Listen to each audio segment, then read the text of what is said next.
Connaissez-vous le Wendigo, l'esprit malin qui dévore l'humanité? Un monstre anthropophage comme le Wendigo est-il une incarnation du malin ou est-il bien plus que cela? La première mention de la légende du Wendigo se trouve dans l'étude intitulée Histoire de l'Amérique septentrionale de l'historien Claude Charles Leroy de la Poterie, publiée en 1722. Le Wendigo, qui se dit au pluriel Wendigoak ou Wendigo, est une créature surnaturelle, maléfique et anthropophage, issue de la mythologie des Amérindiens algonquins, vivant au Canada. La légende des Wendigo s'est étendue dans tout le folklore des Indiens d'Amérique du Nord, et aujourd'hui, le Wendigo en tant que personnage fait partie des mythologies, des contes et des légendes d'un nombre important de nations amérindiennes. Le mot Wendigo apparaît dans différentes langues et dialectes amérindiens. On en compte une douzaine de variations. En dehors de Wendigo et Windigo, qui sont les termes les plus communs, nous avons également les variantes suivantes. Windigo, Windago, Windiga, Witiko, Witiko. À l'origine, ce terme désignait le hibou. Mais depuis quelques siècles, il est le nom de cette créature cruelle, sauvage, nocturne, dangereuse et malveillante qu'est le Wendigo.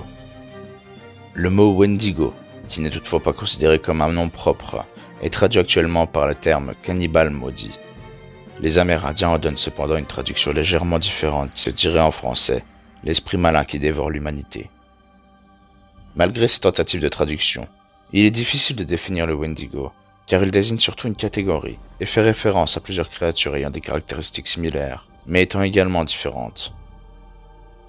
Leur caractéristique commune et principale étant la terreur indicible qu'ils provoquent sans aucune exception chez les Amérindiens. Il faut savoir que les Wendigos sont à l'origine des êtres humains comme vous et moi. C'est leur transformation qui les a amenés à devenir des Wendigoak ou Wendigo. Les facteurs qui conduisent une personne à se transformer en Wendigo sont les suivants. Le cannibalisme. En effet, un individu qui se mettrait à consommer de la chair humaine par crainte de mourir de faim ne peut que finir transformé en Wendigo.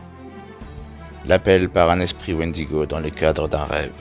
Certains esprits Wendigo parviennent à se faufiler dans les rêves des êtres humains pour pouvoir mieux les posséder. Une rencontre se déroulant la nuit, dans une forêt profonde avec un esprit Wendigo. Toute possession a pour but de rendre l'humain, qui en fait les frais, à devenir anthropophage, ce qui permet à l'esprit Wendigo d'assouvir sa faim de chair humaine à travers lui. La malédiction d'un chaman, qui choisit ce moyen pour se venger personnellement ou satisfaire une commande. Un rituel de transformation volontaire, en but de devenir un Wendigo. Certains comportements extrêmes, tels que la gloutonnerie, mais aussi les excès en tout genre. Et pour finir, un pacte avec le diable. Selon les légendes, ce serait d'ailleurs un tel pacte qui aurait donné naissance au premier Wendigo de l'histoire. Celui-ci souhaitait sauver sa tribu et a été transformé à sa demande en un guerrier féroce. Toutefois, le jour où la tribu s'est retrouvée hors de danger, celle-ci a banni l'homme transformé en Wendigo et l'a forcé à vivre en paria. Elle le trouvait bien trop dangereux pour lui permettre de continuer à vivre dans sa communauté. Lorsqu'un individu est possédé par un Wendigo, il passe par plusieurs étapes. Il commence en premier à présenter divers troubles tels qu'une fièvre persistante, une perte d'appétit de plus en plus importante, un état dépressif dans lequel il se désintéresse de ce qui l'entoure. En deux, il développe ensuite une terrible envie de chair humaine. En effet, il rejette sa nourriture habituelle car elle ne l'intéresse plus. Parallèlement, il devient insociable et de plus en plus agressif et violent vis-à-vis de son entourage. Et pour finir, il se métamorphose littéralement en Wendigo et en prend toutes les caractéristiques finales. Cette étape s'avère être la dernière phase du processus de possession par un Wendigo. À ce stade, il ne subsiste presque rien de l'individu possédé. La possibilité d'une transformation physique d'un être humain en une sorte d'être violent, anthropophage et cruel, après qu'il ait consommé de la chair de l'un de ses semblables, a renforcé le tabou de la pratique du cannibalisme, extrêmement fort et présent chez les nations amérindiennes. L'être qui a conscience d'avoir fait l'objet d'une possession par un esprit Wendigo peut toujours choisir pour ne pas faire de victime, de s'éloigner de la civilisation ou de se suicider. Lorsqu'il n'évolue pas sous la forme d'esprit ou d'ombre qui rôde, les Wendigoak vivent dans les forêts profondes et reculées. C'est l'une des raisons pour laquelle certains noms de lieux, de forêts et de lacs de régions particulièrement reculées et impénétrables comportent très souvent le terme de Wendigo. Les Wendigo sont toujours associés à l'hiver, au nord et à la famine. Et leur apparence physique, me diriez-vous, à quoi peuvent-ils bien ressembler? La première des choses que l'on peut dire est que le Wendigo est une sorte de représentation de la mort. En effet, il est d'une maigreur extrême, voire squelettique, avec des lambeaux de chair qui sont accrochés à ses os.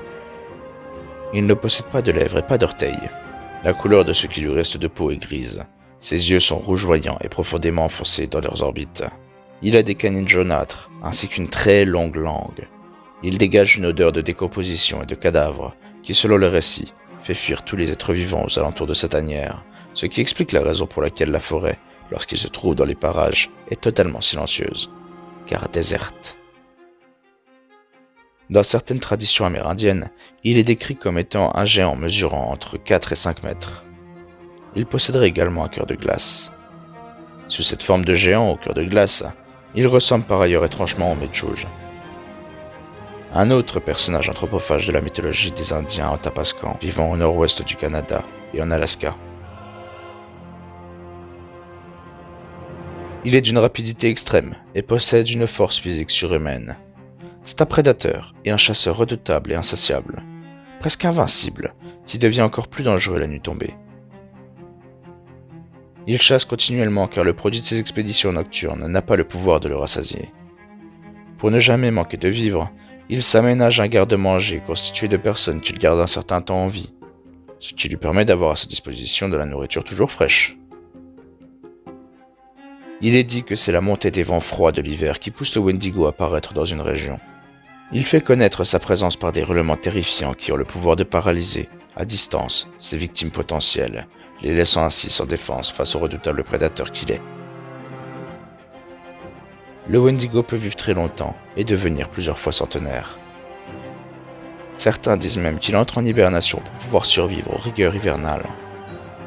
En dehors d'avoir le pouvoir de soulever des tempêtes, son haleine a également la réputation de répandre les maladies et la désolation.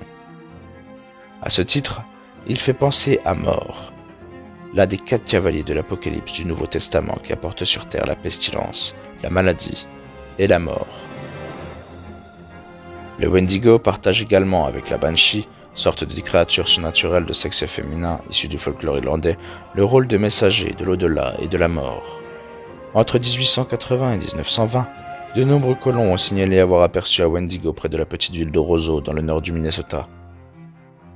Lors de cette période, à chaque fois qu'une telle observation a été effectuée, elle a été suivie par une mort inexpliquée.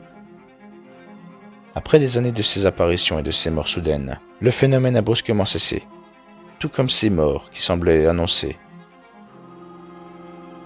Certains mythes décrivent les Wendigo comme étant une créature proche du loup-garou ou du Sasquatch, également appelé Bigfoot. Il faut savoir que, faute de mots adéquats, les colons occidentaux au XIXe siècle utilisaient le terme loup-garou pour désigner le Wendigo. En ce qui concerne la ressemblance entre le Wendigo et le loup-garou, nous pouvons retenir les 3 caractéristiques suivantes. En 1, une apparence humaine que ces 2 créatures peuvent prendre à certains moments. Lors de ces périodes de camouflage, le Wendigo, quant à lui, ne peut être démasqué que par ses yeux rougeoyants.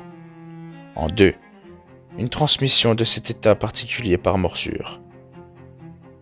Pour le Wendigo comme pour le loup-garou, cette transmission ressemble étrangement à la propagation d'une affection.